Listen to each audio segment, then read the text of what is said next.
Hi hello ನಮಸ್ಕಾರ double sweet love 4 ನೀವಿನ್ನು subscribe ಆಗಿಲ್ಲ ಅಂದರೆ ಕೂಡಲೇ ನಮ್ಮ ಚಾನಲ್ಗೆ ಸಬ್ಸ್ಕ್ರೈಬ್ ಆಗಿ.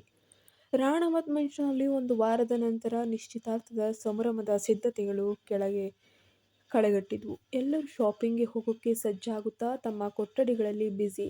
ಅತ್ತ ಶೋಭಾ ಅವರು ಭಾವಿ ಸೊಸೆ ಅಂಜಲಿಯನ್ನ ಶಾಪಿಂಗ್ ಮಾಡಲು ಮನೆಗೆ ಬರುವಂತೆ ಮೊದಲೇ ತಿಳಿಸಿದ್ರು. ಸುಮಾರು ಅರ್ಧ ಗಂಟೆಯ ನಂತರ ವಿಕ್ರಮ್ ಮತ್ತು ಆದಿತ್ಯ ಸಿದ್ಧರಾಗಿ ಕೆಳಗೆ ಬಂದ್ರು. ಮನೀಶ್ ಈಗಾಗಲೇ ರೆಡಿಯಾಗಿ ಸೋಫಾದಲ್ಲಿ ಕುಳಿತು ಎಲ್ಲರಿಗೂ ಕಾಯ್ತಾ ಇದ್ರು.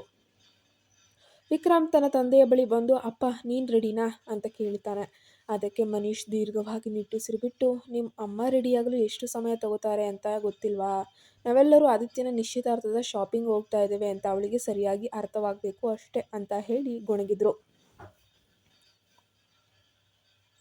ಮನೀಶ್ ಅವರ ಮಾತುಗಳನ್ನು ಕೇಳಿಸಿಕೊಂಡ ಆದಿತ್ಯ ತಂದೆಯ ಭುಜದ ಮೇಲೆ ಕೈಯಿಟ್ಟು ಅವರ ಕಿವಿಯ ಹತ್ತಿರ ಬಂದು, ಅಪ್ಪ ಅಮ್ಮ ನಿಮ್ಮ ಹಿಂದೆಯೇ ನಿಂತಿದ್ದಾರೆ ನೋಡಿ ಎಂದು ಮೆಲ್ಲನೆ ಪಿಸುಗುಟ್ಟಿದ್ದ. ಆದಿತ್ಯನ ಮಾತು ಕೇಳಿ ಮನೀಶ್ ಬೆಚ್ಚಿ ಬಿದ್ದು ಆಘಾತದಿಂದ ಹಿಂದೆ ತಿರುಗಿ ನೋಡಿದರೆ ಅಲ್ಲಿ ಯಾರೂ ಇರಲಿಲ್ಲ. ಮನೀಶ್ ಅವರ ಗಾಬರಿಯ ಮುಖವನ್ನ ನೋಡಿ ವಿಕ್ರಮ್ ಮತ್ತು ಆದಿತ್ಯ ಒಬ್ಬರಿಗೊಬ್ಬರು ಐಫೈ ಕೊಟ್ಟು ಜೋರಾಗಿ ನಗೋಕೆ ಶುರು ಮಾಡ್ತಾರೆ.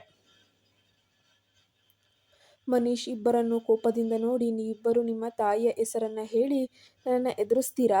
ಇದು ತುಂಬಾ ದೊಡ್ಡ ತಪ್ಪು ಎಂದು ಗದರಿಸಿದ. ಅದಕ್ಕೆ ವಿಕ್ರಮ್ ನಗುತ್ತಾ, ಅಪ್ಪ ನೀವು ಇನ್ನೂ ಅಮ್ಮನಿಗೆ ಇಷ್ಟೊಂದು ಹೆದರ್ತಾ ಇದ್ದೀರಾ ಅಂತ ಅಂದರೆ ಅಮ್ಮ ಎದುರಿಗಿಲ್ಲದಿರುವಾಗ ಅವರ ಬಗ್ಗೆ ಯಾಕೆ ಹೀಗೆ ಮಾತಾಡ್ತೀರಿ ಎಂದು ಕಾಲೆಳಿತಾರೆ. ಆಗ ಮನೀಶ್ ಅವರು ಇಬ್ಬರನ್ನ ಗಂಭೀರವಾಗಿ ನೋಡಿ, ಮುಚ್ಚಿ ಬಾಯ್, ನಾನು ನಿಮ್ಮ ಅಮ್ಮನಿಗೆ ಯಾಕೆ ಹೆದರಬೇಕು?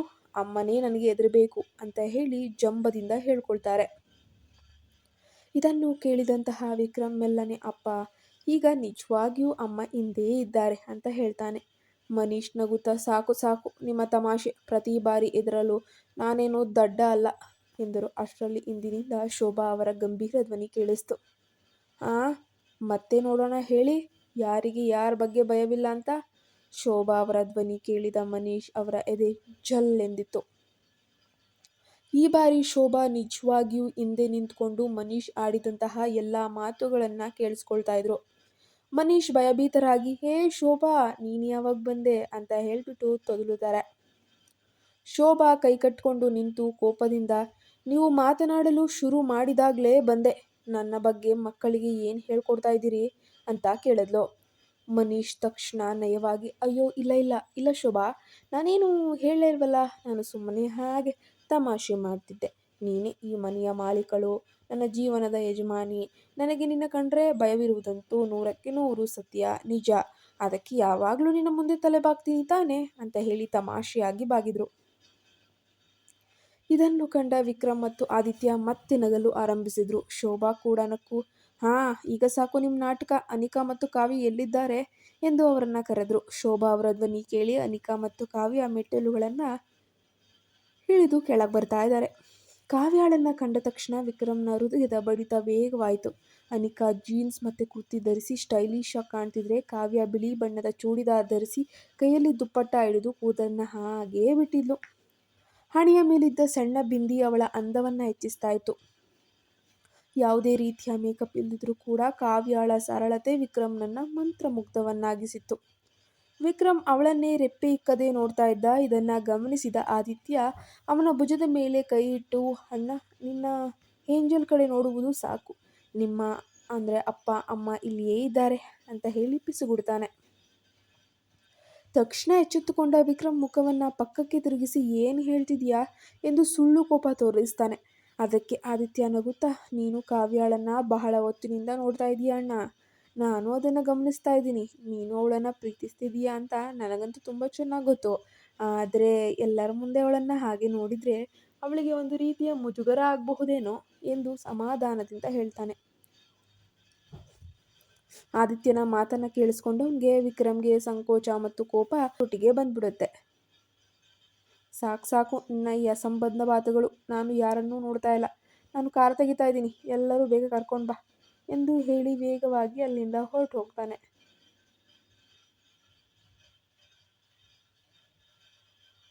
ವಿಕ್ರಮ್ ಹೋಗುವುದನ್ನೇ ನೋಡಿ ಆದಿತ್ಯ ತನ್ನ ಅಣ್ಣನ ಮುಗ್ಧತೆಯನ್ನ ಮನದಲ್ಲಿ ನೆನೆಸ್ಕೊಂಡು ನಗ್ತ. ವಿಕ್ರಮ್ ಡ್ರೈವಿಂಗ್ ಸೀಟ್ನಲ್ಲಿ ಕುಳಿತಿದ್ದಾನೆ. ಆದಿತ್ಯ ಅವನ ಪಕ್ಕದಲ್ಲೇ ಕುಳಿತಿದ್ದಾನೆ. ಅನಿಕಾ ಮತ್ತು ಕಾವ್ಯ ಹಿಂದಿನ ಸೀಟ್ನಲ್ಲಿ ಕುಳಿತಿದ್ದಾರೆ. ಮನೀಶ್ ಮತ್ತು ಶೋಭಾ ಅವರಿಬ್ಬರ ಹಿಂದಿನ ಸೀಟ್ನಲ್ಲಿ ಕುಳಿತಿದ್ದಾರೆ. ವಿಕ್ರಮ್ ಮುಂಭಾಗದ ಕನ್ನಡಿಯನ್ನ ಕಾವ್ಯಾಳ ಕಡೆಗೆ ತಿರುಗಿಸಿ ಕಾರನ್ನ ಸ್ಟಾರ್ಟ್ ಮಾಡಿ ಮಾಲ್ ಕಡೆಗೆ ಓಡಿಸ್ದ. ಕಾರು ಚಲಾಯಿಸ್ತಾ ವಿಕ್ರಮ್ ಪದೇ ಪದೇ ಪದೇ ಪದೇ ಕಾವ್ಯಾಳನ್ನೇ ನೋಡ್ತಿರ್ತಾನೆ. ಅನಿಕಾ ಜೊತೆ ಮಾತನಾಡುವಾಗ ಕಾವ್ಯ ನಗ್ತಾ ಇದ್ಲು, ಜೋಕ್ ಮಾಡ್ತಾ ಇದ್ಲು. ವಿಕ್ರಮ್ಗೆ ಅವಳ ಆ ನಗು ತುಂಬ ಮುದ್ದಾಗಿ ಕಾಣಿಸ್ತಾ ಇತ್ತು. ತನ್ನ ಮನದ ಆಸೆಯಂತೆ ವಿಕ್ರಮ್ ಒಂದು ರೊಮ್ಯಾಂಟಿಕ್ ಹಾಡನ್ನು ಕೂಡ ಆ ಕ್ಷಣದಲ್ಲಿ ಪ್ಲೇ ಮಾಡ್ದ. ಹಾಡು ಕೇಳಿದ ನಂತರ ಕಾವ್ಯ ಕನ್ನಡಿಯಲ್ಲಿ ನೋಡಿದಾಗ ಅವಳ ಕಣ್ಣುಗಳು ವಿಕ್ರಮ್ನ ಕಣ್ಣುಗಳನ್ನು ಸಂಧಿಸ್ತಾ ಇದ್ವು. ವಿಕ್ರಮ್ ಅವಳನ್ನೇ ನೋಡುತ್ತಾ ಮುಗುಳ್ನಗ್ತಾ ಇದ್ದ. ಅವನ ಆ ದೃಷ್ಟಿಯನ್ನು ಎದುರಿಸಲಾಗದೆ ಕಾವ್ಯ ನಾಚಿಕೆಯಿಂದ ತಲೆ ತಗ್ಗಿಸಿದ್ಲು. ಅದನ್ನು ಗಮನಿಸಿದ ಆದಿತ್ಯ ವಿಕ್ರಮ್ನ ಕಿವಿಯ ಹತ್ತಿರ ಬಂದು, ಅಣ್ಣ, ಮೊದಲು ರಸ್ತೆ ನೋಡೋ, ಕಾರ್ ಓಡಿಸೋ, ನನಗೆ ಇಷ್ಟು ಬೇಗ ಸಾಯುವಂತಹ ಆಸೆ ಖಂಡಿತ ಇಲ್ಲ. ಮೊದಲು ನಿನ್ನ ತಮ್ಮನ ಮದುವೆಯ ಮುಗಿಲಿ, ಆಮೇಲೆ ನಿನ್ನ ಏಂಜಲ್ಗೆ ನಿನ್ನ ಪ್ರೀತಿಯ ಬಗ್ಗೆ ಹೇಳೋಣ ಅಂತ ಕಾರ್ ಎಳೆದ. ಆದಿತ್ಯನ ಮಾತು ಕೇಳಿದ ವಿಕ್ರಮ್ ತಕ್ಷಣ ಎಚ್ಚೆತ್ಕೊಂಡು ಮುಂದೆ ನೋಡುತ್ತಾ ಕಾರನ್ನು ಚಲಾಯಿಸಿದ. ವಿಕ್ರಮ್ನ ಮುಖಭಾವ ನೋಡಿ ಆದಿತ್ಯನಿಗೆ ನಗು ತಡೆಯಕ್ಕೆ ಆಗಲಿಲ್ಲ. ಅರ್ಧ ಗಂಟೆಯ ನಂತರ ಕಾರು ಮಾಲ್ನ ಪಾರ್ಕಿಂಗ್ನ ಪ್ರದೇಶದಲ್ಲಿ ಬಂದು ನಿಲ್ಲುತ್ತೆ. ಎಲ್ಲರೂ ಕಾರ್ನಿಂದ ಇಳಿದು ಮಾಲ್ ಒಳಗೆ ನಡೆದ್ರು. ಅಂಜಲಿ, ನಿರ್ಮಲಾ ಮತ್ತು ಆರ್ಯನ್ ಮಾಲ್ ಒಳಗೆ ಅವರಿಗಾಗಿ ಕಾಯ್ತಾ ಇದ್ರು. ನಿರ್ಮಲಾ ಮತ್ತು ಶೋಭಾ ಪರಸ್ಪರ ಅಪ್ಕೊಂಡು ಕುಶಲತೆಯನ್ನ ವಿಚಾರಿಸ್ತಾ ಇದ್ದಾರೆ. ಅಂಜಲಿ, ಶೋಭಾ ಮತ್ತು ಮನೀಶ್ ಅವರ ಪಾದಗಳನ್ನು ಮುಟ್ಟಿ ಆಶೀರ್ವಾದ ಕೂಡ ಪಡ್ಕೊಳ್ತಾಳೆ. ಶೋಭಾ ಪ್ರೀತಿಯಿಂದ, ಅಂಜಲಿ, ನೀನು ಆದಿತ್ಯನ ಜೊತೆ ಹೋಗಿ ನಿನಗೆ ಇಷ್ಟವಾದ ಡ್ರೆಸ್ಸನ್ನು ಸೆಲೆಕ್ಟ್ ಮಾಡು. ನಾವೆಲ್ಲರೂ ಆಭರಣದ ಅಂಗಡಿಗೆ ಹೋಗಿ ಉಂಗುರಗಳನ್ನು ನೋಡ್ತೇವೆ ಅಂತ ಹೇಳಿದ್ಲು. ಆದಿತ್ಯ ಮತ್ತು ಅಂಜಲಿ ಇದಕ್ಕೆ ಒಪ್ಪಿ ಬಟ್ಟೆಗಳ ವಿಭಾಗಕ್ಕೆ ಹೋಗಿ ತೆರಳುತ್ತಾರೆ. ವಿಕ್ರಮ್ ಕಾವ್ಯ ಮತ್ತು ಅನಿಕಾಳನ್ನು ನೋಡಿ, ನೀವಿಬ್ಬರು ಹೋಗಿ ನಿಶ್ಚಿತಾರ್ಥಕ್ಕೆ ಡ್ರೆಸ್ ಸೆಲೆಕ್ಟ್ ಮಾಡಿ, ನಾನು ನನ್ನ ಬಟ್ಟೆಗಳನ್ನು ಆರಿಸಿಕೊಳ್ತೇನೆ ಅಂತ ಹೇಳಿ ಅಲ್ಲಿಂದ ಹೊರಟನು. ಅನಿಕಾ ಕಾವ್ಯಾಳ ಕೈ ಹಿಡಿದು, ಬಾ ಕಾವ್ಯ, ನಿನಗೂ ಒಂದು ಒಳ್ಳೆ ಡ್ರೆಸ್ಸನ್ನು ನೋಡೋಣ ಅಂತ ಹೇಳಿ ಕರೆದೊಯ್ದ್ಲು. ಸ್ವಲ್ಪ ಸಮಯದ ನಂತರ ಅನಿಕಾಗೆ ಒಂದು ಲೆಹಂಗಾ ತುಂಬ ಇಷ್ಟವಾಗಿ ಹೋಗುತ್ತೆ. ಅವಳು ಅದನ್ನು ಹಿಡಿದು, ಕಾವ್ಯ, ನನಗೆ ಇದು ಇಷ್ಟವಾಯಿತು, ನಾನು ಇದನ್ನು ಟ್ರಯಲ್ ಮಾಡಿ ಬರ್ತೇನೆ ಅಂತ ಹೇಳ್ತಾಳೆ. ನೀನು ಅಷ್ಟರವರೆಗೆ ನಿನಗೆ ಬೇಕಾದದ್ದನ್ನು ಹುಡ್ಕೋ ಅಂತ ಹೇಳಿ ಟ್ರಯಲ್ ರೂಮ್ ಕಡೆ ನಡೆದಿದ್ಲು. ಕಾವ್ಯ ಅಲ್ಲಿರುವ ಲೆಹಂಗಾಗಳನ್ನೆಲ್ಲ ನೋಡ್ತಾ ಇದ್ದಾಗ ಅವಳಿಗೆ ಒಂದು ಸುಂದರವಾದ ಬಣ್ಣದ ಲೆಹಂಗಾ ಅನ್ನೋದು ಇಷ್ಟವಾಗುತ್ತೆ.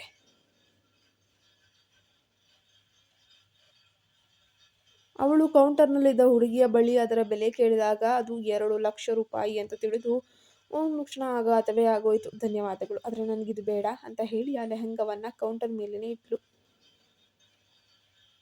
ಅವಳು ಹಿಂತಿರುಗಿ ನಡೆಯುವಾಗ ಆಕಸ್ಮಿಕವಾಗಿ ಒಬ್ಬ ವ್ಯಕ್ತಿಗೆ ಡಿಕ್ಕಿ ಹೊಡಿತಾಳೆ. ತಲೆ ಎತ್ತಿ ನೋಡಿದ ಕಾವ್ಯಾಳ ಎದೆ ದಸಕ್ಕೆಂದಿದ್ದು. ಅವಳ ಮುಂದೆ ನಿಂತದ್ದು ಕ್ರೂರ ಯಶ್. ಯಶ್ನನ್ನ ಕಂಡ ಕಾವ್ಯ ಭಯದಿಂದ ಹಿಂದಕ್ಕೆ ಸರಿಯಲು ಯತ್ನಿಸಿದ್ಲು. ಆದರೆ ಯಶ್ ಅವಳ ಕೈಯನ್ನ ಗಟ್ಟಿಯಾಗಿ ಹಿಡಿದು ದುಷ್ಟ ನಗುವನ್ನ ಬೀರುತ್ತಾ, ಹಾ, ಏನಾಯ್ತು ಮಗು? ನನ್ನನ್ನು ಕಂಡು ಯಾಕೆ ಇಷ್ಟೊಂದು ಹೆದರುತ್ತಿದ್ದೀಯಾ?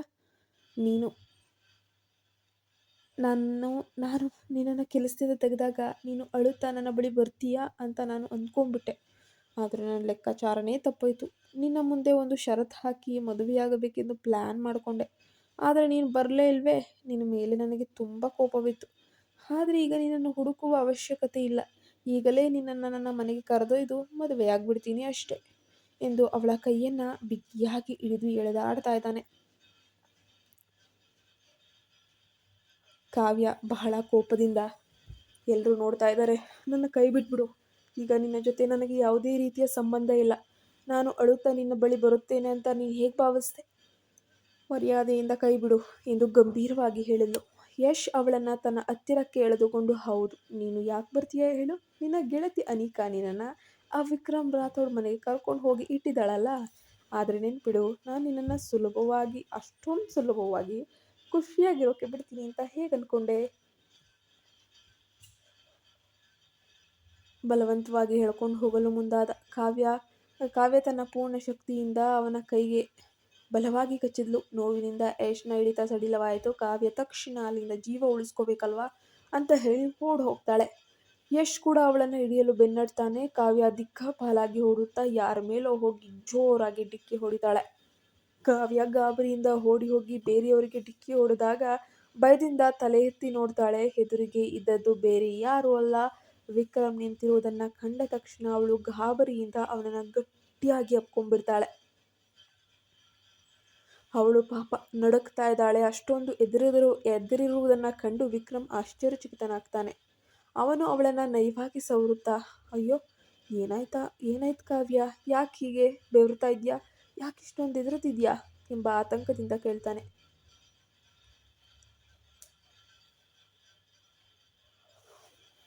ವಿಕ್ರಮ್ ಪ್ರಶ್ನೆಗೆ ಕಾವ್ಯ ಏನೂ ಉತ್ತರ ನೀಡಲೇ ಇಲ್ಲ. ಅವಳು ವಿಪರೀತ ಭಯವಾಗಿದ್ಲು. ಅದನ್ನು ಅರಿತ ವಿಕ್ರಮ್ ಅವಳ ಸುತ್ತ ತನ್ನ ತೋಳುಗಳನ್ನು ಹಾಕಿ ಗಟ್ಟಿಯಾಗಿ ಅಪ್ಕೊಂಡ. ಸಮಾಧಾನಪಡಿಸಲು ಯತ್ನಿಸ್ತಾ. ಅತ್ತ ಯಶ್ ಕಾವ್ಯ ವಿಕ್ರಮ್ನನ್ನು ಅಪ್ಪಿಕೊಂಡಿರುವುದನ್ನು ಕಂಡು ಕೋಪದಿಂದ ಮುಷ್ಟಿ ಬಿಗಿದುಕೊಂಡನು. ವಿಕ್ರಮ್ ಮತ್ತು ಕಾವ್ಯಳ ನಡುವಿನ ಆ ಆಪ್ತತೆಯನ್ನು ಸಹಿಸಲಾಗದ ಯಶ್ ಮೌನವಾಗಿ ಅಲ್ಲಿಂದ ಕಾಲ್ಕಿತ್ತಿದ್ದ. ಒಂದು ವೇಳೆ ಯಶ್ ಕಾವ್ಯಳನ್ನು ಹಿಂಸಿಸಲು ಬಂದಿದ್ದಾನೆ ಎಂಬಂತಹ ವಿಷಯ ವಿಕ್ರಮ್ಗೇನಾದರೂ ಆ ಕ್ಷಣವೇ ತಿಳಿದಿದ್ದರೆ ಅವನು ಖಂಡಿತವಾಗಿ ಯಶ್ರನ್ನು ಜೀವಂತವಾಗಿ ಬಿಡ್ತಾ ಇರಲಿಲ್ಲ. ಯಶ್ಗೆ ಅವರಿಬ್ಬರನ್ನು ಹಾಗೆ ನೋಡಲು ಇಷ್ಟವಿರಲಿಲ್ಲ. ಆದ್ದರಿಂದ ಅವನು ಅಲ್ಲಿಂದ ಮರೆಯಾಗ್ತಾನೆ, ತನ್ನ ಜೀವವನ್ನು ಉಳಿಸ್ಕೊಳ್ಳೋಕೆ ಅಂತ ಅಂದ್ಕೊಳ್ಳಿ.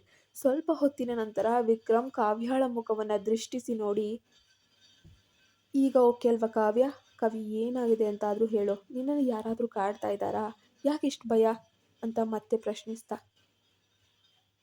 ಕಾವ್ಯ ಏನು ಹೇಳದೆ ಕೇವಲ ಒಂದು ಸಣ್ಣ ನಗು ಬೀರಿದ್ಲು. ಅಷ್ಟರಲ್ಲಿ ಅಲ್ಲಿಗೆ ಬಂದ ಆದಿತ್ಯ ವಿಕ್ರಮ್ನ ಕಾಲೆಳೆಯುತ್ತಾ, ಏನಣ್ಣ ಇದು, ಸಾರ್ವಜನಿಕ ಸ್ಥಳ ಅನ್ನೋ ಪ್ರಜ್ಞೆ ಇರಲಿ, ನೀನು ಕಾವ್ಯಳನ್ನು ಅಪ್ಪಿಕೊಂಡೇ ಇರ್ತೀಯಾ ಎಂದು ತಮಾಷೆ ಮಾಡ್ತಾನೆ.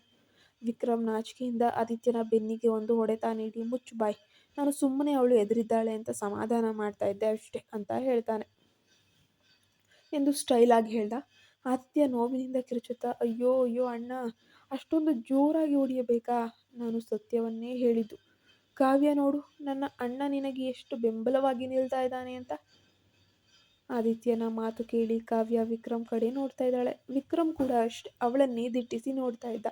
ಕಾವ್ಯ ಆದಿತ್ಯನ ಕಡೆ ತಿರುಗಿ, ಆದಿತ್ಯ ವಿಕ್ರಮ್ ನಿಜಕ್ಕೂ ತುಂಬ ಒಳ್ಳೆಯವನು, ಅವನು ಎಲ್ಲರನ್ನ ತುಂಬ ಚೆನ್ನಾಗಿಯೇ ನೋಡ್ಕೊಳ್ತಾನೆ ಮತ್ತು ಎಲ್ಲರನ್ನೂ ತುಂಬ ಪ್ರೀತಿಸ್ತಾನೆ, ಅವನ ಮೇಲೆ ನನಗೆ ಅಪಾರವಾದ ಗೌರವ ಮತ್ತು ಒಂದು ರೀತಿಯ ಹೇಳಿಕೊಳ್ಳಲಾಗದಂತಹ ಅಭಿಮಾನ ಅಂತ ಹೇಳಿದ್ಲು. ಕಾವ್ಯಳ ಮಾತು ಕೇಳಿ ವಿಕ್ರಮ್ ಸಂತೋಷದ ನಗು ಬೀರದ.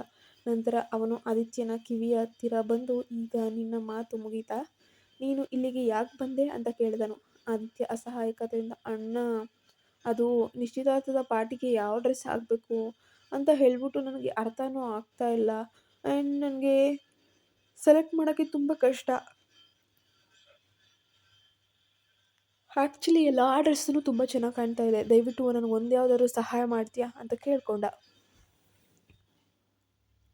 ವಿಕ್ರಮ್ ಆದಿತ್ಯನ ಕಡೆ ಗಂಭೀರವಾಗಿ ನೋಡಿ, ಇಲ್ಲ ನಾನು ನಿನ್ನ ಜೊತೆ ಬರೋಕ್ಕಾಗೋದಿಲ್ಲ, ನೀನು ಅಮ್ಮನ ಹತ್ರ ಹೋಗಿ ಸಹಾಯ ಕೇಳ್ಕೊ, ನಾನೀಗ ತುಂಬ ಬ್ಯುಸಿ ಇದ್ದೇನೆ, ನೀನು ಇಲ್ಲಿಂದ ಹೋಗು ಅಂತ ಹೇಳಿ ಆದಿತ್ಯನನ್ನು ಕಳುಹಿಸ್ದ. ಆದಿತ್ಯ ಹೋದ ನಂತರ ವಿಕ್ರಮ್ ಮತ್ತು ಕಾವ್ಯಳ ಕಡೆಗೆ ತಿರುಗಿ, ಕಾವ್ಯ ಇನ್ನೂ ಆತಂಕದಿಂದ ಸುತ್ತಲೂ ನೋಡ್ತಾ ಇದ್ದಾಳೆ. ವಿಕ್ರಮ್ ಅವಳ ಕೈಯನ್ನು ಪ್ರೀತಿಯಿಂದ ಹಿಡಿದು, ಯಾರನ್ನಾದರೂ ಹುಡುಕ್ತಿದ್ಯಾ ಕಾವ್ಯ, ಯಾರಾದರೂ ನಿನಗೆ ತೊಂದರೆ ಕೊಟ್ರಾ, ಅವನು ಯಾರಂತ ಹೇಳು, ಅವನನ್ನು ಈ ಲೋಕದಿಂದಲೇ ಇಲ್ಲದಂತೆ ಮಾಡಿಬಿಡ್ತೀನಿ ಎಂದು ಕೋಪದಿಂದ ಹೇಳ್ದ. ವಿಕ್ರಮ್ನ ಮಾತನ್ನು ಕೇಳಿದ ಕಾವ್ಯಳಿಗೆ ನಿಜವಾಗ್ಲೂ ಆ ಕ್ಷಣದಲ್ಲಿ ಆದಂಥ ಭಯ ಇನ್ನೂ ಜಾಸ್ತಿ ಆಗೋಯ್ತು. ತೀವ್ರವಾಗಿ ಭಯಭೀತಳಾದ್ಲು. ಏಕೆಂದರೆ ತನ್ನಿಂದಾಗಿ ಯಾರಾದರೂ ಸಾಯಬಾರ್ದು ಎಂಬುದು ಅವಳ ಆಶಯವಾಗಿತ್ತು. ಆದ್ದರಿಂದ ಅವಳು ಮೆಲ್ಲನೆ, ಅದು ಅದು ಇಲ್ಲ ವಿಕ್ರಮ್, ಹಾಗೇನಿಲ್ವಲ್ಲ, ನಾನು ಚೆನ್ನಾಗೇ ಇದ್ದೇನೆ, ಯಾರೂ ನನಗೆ ತೊಂದರೆ ಕೊಟ್ಟಿಲ್ಲ ಅಂತ ಸುಳ್ಳು ಹೇಳಿದ್ಲು. ವಿಕ್ರಮ್ ಅವಳ ಕಣ್ಣುಗಳನ್ನು ನೇರವಾಗಿ ದಿಟ್ಟಿಸಿ, ನೀನು ಹೇಳ್ತಾ ಇರೋದು ಸತ್ಯವೇ ಅಂತ ಕೇಳ್ದ. ಕಾವ್ಯ ಹಾಂ ಹೌದು ಅಂತ ತಲೆಯಾಡಿಸಿದ್ಲು. ಅದನ್ನು ಕಂಡು ವಿಕ್ರಮ್ ಅವಳನ್ನು ಮತ್ತೆ ಅಪ್ಕೊಂಡು, ಸರಿ, ನೀನು ಹೇಳಿದ್ದನ್ನು ನನಗೆ ಬೇರೆ ದಾರಿ ಇಲ್ಲ, ಈಗ ನಾನು ನಂಬ್ತೀನಿ, ನಿನಗೆ ಯಾವುದೇ ಸಮಸ್ಯೆ ಇದ್ದರೂ ದಯವಿಟ್ಟು ನನ್ನ ಹತ್ರ ಹೇಳಲೇಬೇಕು, ನಾನು ಸದಾ ನಿನ್ನ ಬೆಂಬಲಕ್ಕೆ ಇದ್ದೇ ಇರ್ತೇನೆ, ನೀನು ಯಾರಿಗೂ ಹೆದರುವಂತಹ ಅಗತ್ಯ ಇಲ್ಲ ಎಂದು ಹೇಳುತ್ತಾ ಅವಳನ್ನು ತಬ್ಕೊಂಡ. ಕಾವ್ಯ ಅವನ ಎದೆಯ ಮೇಲೆ ತಲೆ ಇಟ್ಟು ಕಣ್ಮುಚ್ಚಿದಾಗ ಅವಳಿಗೆ ಒಂದು ರೀತಿಯ ನೆಮ್ಮದಿ, ಭದ್ರತೆ ಅನುಭವ ಆಗುತ್ತೆ. ವಿಕ್ರಮ್ ಅವಳನ್ನು ಗಟ್ಟಿಯಾಗಿ ಅಪ್ಕೊಂಡು ಪ್ರೀತಿಯಿಂದ ಸಮಾಧಾನ ಪಡಿಸ್ತಾ ಇದ್ದಾನೆ. ಆ ಮಾಲ್ನಲ್ಲಿ ಕಳೆದಂತಹ 2 ಗಂಟೆಗಳ ಶಾಪಿಂಗ್ ನಂತರ ಎಲ್ಲರೂ ಕೂಡ ತುಂಬ ಸುಸ್ತಾಗಿದ್ರು, ದಣಿದಿದ್ರು. ಒಂದು ಕಡೆ ಒಟ್ಟುಗೂಡ್ತಾರೆ. ಶೋಭಾ ಎಲ್ಲರ ಮುಖವನ್ನು ನೋಡುತ್ತಾ, ಎಲ್ಲರೂ ಶಾಪಿಂಗ್ ಮುಗಿಸಿದ್ರಾ, ನಿಮ್ಗೆ ಇಷ್ಟ ಆಗಿದ್ದು ಎಲ್ಲರಿಗೂ ಸಿಕ್ತಾ ಅಂತ ಕೇಳಿದರು. ಆಗ ಆರ್ಯನ್ ತನ್ನ ಕೈಯಲ್ಲಿದ್ದ 2 ಬ್ಯಾಗ್ಗಳನ್ನು ಎತ್ತಿ ತೋರಿಸುತ್ತಾ, ಹೌದು ಅತ್ತೆಯವರೇ, ನಾನು 2 ಡ್ರೆಸ್ಸನ್ನು ತಗೊಂಡೆ, ಮಾವನೇ ಕೊಡಿಸಿದ್ರು ಅಂತ ಸಂಭ್ರಮದಿಂದ ಹೇಳಿದ್ದ. ಶೋಭಾ ನಗುತ್ತಾ ಆರ್ಯನನ್ನ ಪ್ರೀತಿಯಿಂದ ಅಪ್ಕೊಂಡ್ರು. ಅಂಜಲಿ ಕೂಡ ಶೋಭಾ ಬಳಿ ಬಂದು, ಆಂಟಿ, ನಾವೆಲ್ಲರೂ ಕೂಡ ಶಾಪಿಂಗ್ ಮಾಡಿದ್ವಿ ಅಂತ ಹೇಳಿದ್ಲು. ಎಲ್ಲರ ಕೈಯಲ್ಲೂ ಬ್ಯಾಗ್ಗಳಿದ್ವು, ಆದರೆ ಕಾವ್ಯಾಳ ಕೈಗಳು ಮಾತ್ರ ಹಾಗೆ ಖಾಲಿಯಾಗಿದ್ವು. ಇದನ್ನು ಗಮನಿಸಿದ ಶೋಭಾ ಆಶ್ಚರ್ಯಚಕಿತರಾಗಿ, ಕಾವ್ಯ, ಏನಾಯ್ತು? ನೀನು ನಿನಗಾಗಿ ಏನನ್ನ ತಗೊಳ್ಳೇ ಇಲ್ವಾ ಎಂದು ಪ್ರಶ್ನೆಯನ್ನು ಮಾಡಿದ್ರು. ಕಾವ್ಯ, ಇಲ್ಲ ಇಲ್ಲ ಆಂಟಿ, ನನ್ನ ಬಳಿ ಈಗಾಗಲೇ ಹೊಸ ಬಟ್ಟೆಗಳಿವೆ, ಈಗ ನನಗೆ ಏನಂತಹ ಅಗತ್ಯ ಏನಿಲ್ಲ ಎಂದು ಮೆಲ್ಲನೆ ಉತ್ತರಿಸಿದ್ಲು. ಶೋಭಾ ಅವಳನ್ನ ಹತ್ತಿರಕ್ಕೆ ಎಳೆದುಕೊಂಡು, ನೋಡ್ ಕಾವ್ಯ, ಇದೆಲ್ಲ ಬೇಡ, ಮದುವೆ ಮನೆ ಅಂದಮೇಲೆ ಹೊಸ ಬಟ್ಟೆ ಬೇಕೇ ಬೇಕು, ನಿನ್ಗೆ ಯಾಕೆ ಯಾವುದು ಇಷ್ಟವಾಗ್ಲಿಲ್ವಾ ಅಂತ ಕೇಳ್ತಾ ಇದ್ರು. ಅಷ್ಟರಲ್ಲಿ ಅಲ್ಲಿಗೆ ಬಂದ ವಿಕ್ರಮ್ ಶೋಭಾಳನ್ನ ನೋಡಿ, ಅಮ್ಮ, ಈ ಹುಡುಗಿ ತುಂಬ ಅಂದರೆ ತುಂಬ ಓವರ್ ಥಿಂಕರು, ತುಂಬ ಯೋಚಿಸ್ತಾಳೆ, ಲೆಹಂಗಾ ಬೆಲೆ ನೋಡಿ ಬೇಡ ಅಂತ ಬಂದಿದ್ದಾಳೆ, ಅವಳಿಗೆ ಇಷ್ಟವಾದ ಲೆಹಂಗವನ್ನ ನಾನೇ ತಗೊಂಡು ಬಂದೆ ಅಂತ ಹೇಳುತ್ತಾ ಒಂದು ಬ್ಯಾಗನ್ನು ಶೋಭಾಳ ಕೈಗೆ ನೀಡ್ತಾನೆ. ಶೋಭಾ ಮುಗುಳ್ನಕ್ಕು ಕಾವ್ಯಾಳ ಕೂದಲನ್ನು ಸವರುತ್ತಾ, ಕಾವ್ಯ, ನಾನು ನಿನಗೆ ಜನ್ಮ ನೀಡದೇ ಇರಬಹುದು, ಆದರೆ ನಾನು ವಿಕ್ರಮ್ ಮತ್ತು ಆದಿತ್ಯ ಮತ್ತು ಅನಿಕಾಳನ್ನ ಎಷ್ಟು ಪ್ರೀತಿಯಿಂದ ನೋಡ್ತೀನೋ ಅಷ್ಟೇ ನಿನ್ನನ್ನು ಪ್ರೀತಿಸ್ತೇನೆ. ನಮ್ಮ ಮನೆಯಲ್ಲಿ ನೀನು ಸಂತೋಷವಾಗಿರ್ಬೇಕಲ್ವೇ, ನೀನು ಎಲ್ಲರಲ್ಲೂ ಕೂಡ ಒಬ್ಬಳಾಗಿ ಇರಬೇಕು ಅಂತ ಹೇಳಿದ್ರು. ಶೋಭಾ ಅವರ ಅಪಾರವಾದ ಪ್ರೀತಿ ಅಭಿಮಾನದ ಮಾತುಗಳನ್ನು ಕೇಳಿದ ಕಾವ್ಯಾಳ ಕಣ್ಣುಗಳು ಆ ಕ್ಷಣ ತೇವವಾದವು. ಅವಳು ಭಾವುಕಳಾಗಿ ಶೋಭಾಳನ್ನು ಅಪ್ಪಿಕೊಂಡು, ಅದು ಹಾಗಲ್ಲ ಆಂಟಿ, ನಿಮ್ಮ ಕುಟುಂಬವನ್ನು ಭೇಟಿಯಾದ ನಂತರ ನನಗೆ ಎಂದಿಗೂ ಕೂಡ ಅನಾಥೆ ಎನ್ನುವಂತಹ ಭಾವನೆಯೇ ಬಂದಿಲ್ಲ. ಕುಟುಂಬವಿದ್ದರೆ ಹೀಗಿರಬೇಕು ಅಂತ ನಾನು ಕಾಣುತ್ತಿದ್ದ ಕನಸು ಈಗ ನನಸಾಗಿದೆ. ನನಗೆ ಅಮ್ಮ ಇದ್ದಿದ್ದರೆ ಅವರು ಖಂಡಿತ ನಿಮ್ಮಂತೆಯೇ ಇರ್ತಿದ್ರು ಎಂದು ಬಿಕ್ಕಳಿಸಿದ್ಲು.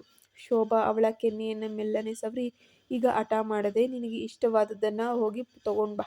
ಅಮ್ಮನ ಮನೆಯಲ್ಲಿ ಮಗಳು ಯಾವುದಕ್ಕೂ ಕೂಡ ಯೋಚಿಸಬಾರದು, ಲೆಕ್ಕಾಚಾರ ಹಾಕಬಾರದು ಎಂದು ಸಮಾಧಾನ ಪಡಿಸಿದ್ರು. ಕಾವ್ಯ ಅಳುತ್ತಲೇ ನಗುತ್ತಾ ತಲೆ ಆಡಿಸಿದ್ಲು. ಸ್ವಲ್ಪ ಹೊತ್ತಿನ ನಂತರ ಎಲ್ಲರೂ ಕೂಡ ಮಾಲ್ನಿಂದ ಹೊರಬಂದಿದ್ರು. ವಿಕ್ರಮ್ ಕೂಡ ಬಿಲ್ಲನ್ನು ಪಾವತಿಸಿದ್ದ ನಂತರ ಕಾರುಗಳು ಒಂದು ದೊಡ್ಡ ಆಭರಣದ ಅಂಗಡಿಯ ಮುಂದೆ ಹೋಗಿ ನಿಂತಿತ್ತು. ಅಂಗಡಿಯ ಮಾಲೀಕರು ಮನೀಶ್ ಮತ್ತು ಶೋಭಾ ಅವರನ್ನ ನೋಡಿ ಗೌರವದಿಂದ ಸ್ವಾಗತಿಸಿದ್ರು. ಶೋಭಾ ಅಂಜಲಿಯನ್ನ ತೋರಿಸಿ, ಇವಳೆ ನನ್ನ ಭಾವಿ ಸೊಸೆ, ನಿಶ್ಚಿತಾರ್ಥಕ್ಕೆ ಒಳ್ಳೆಯ ವಿನ್ಯಾಸಗಳನ್ನ ತುಂಬ ಡಿಫ್ರೆಂಟ್ ಆಗಿರಬೇಕು ಆ ಥರ ತೋರಿಸಿ ಅಂದರು. ಅಂಗಡಿಯ ಸಿಬ್ಬಂದಿ ಅಂಜಲಿಗೆ ವಿಧ ವಿಧವಾದ ಆಭರಣಗಳನ್ನು ತೋರಿಸಲು ಆರಂಭಿಸಿದ್ರು. ಶೋಭಾ ಮತ್ತು ಅನಿಕಾ ಕಾವ್ಯಾಳಿಗೆ ತಮಗೆ ಇಷ್ಟವಾದದ್ದನ್ನ ಆರಿಸಿಕೊಳ್ಳಲು ತಿಳಿಸಿದ್ರು. ಅನಿಕಾ ತನಗೆ ಬೇಕಾದ ಆಭರಣಗಳ ಜೊತೆಗೆ ಒಂದು ದುಬಾರಿ ಬೆಲೆಯ ಪುರುಷರ ಬಳೆಯನ್ನು ಕೂಡ, ಬ್ರೇಸ್ಲೆಟ್ ಅನ್ನು ಕೂಡ ಪ್ಯಾಕ್ ಮಾಡಿಸ್ಕೊಳ್ತಾಳೆ. ಇದನ್ನ ನೋಡಿದವರು ಯಾರು ತುಂಬ ಅನುಮಾನ ಪಡ್ತಾರೆ ಅನ್ನೋ ಭಯನೇ ಅವಳಿಗಿರ್ಲಿಲ್ವಾ? ನೋಡೋಣ ಮುಂದಿನ ಭಾಗದಲ್ಲಿ. ನಮ್ಮ ಚಾನಲ್ಗೆ ಸಬ್ಸ್ಕ್ರೈಬ್ ಆಗಿಲ್ಲ ಅಂದರೆ ಈ ಕೂಡಲೇ ಸಬ್ಸ್ಕ್ರೈಬ್ ಆಗಿ ಪಕ್ಕದಲ್ಲಿ ಕಾಣೋ ಬೆಲ್ ಐಕಾನ್ನ ಪ್ರೆಸ್ ಮಾಡಿ.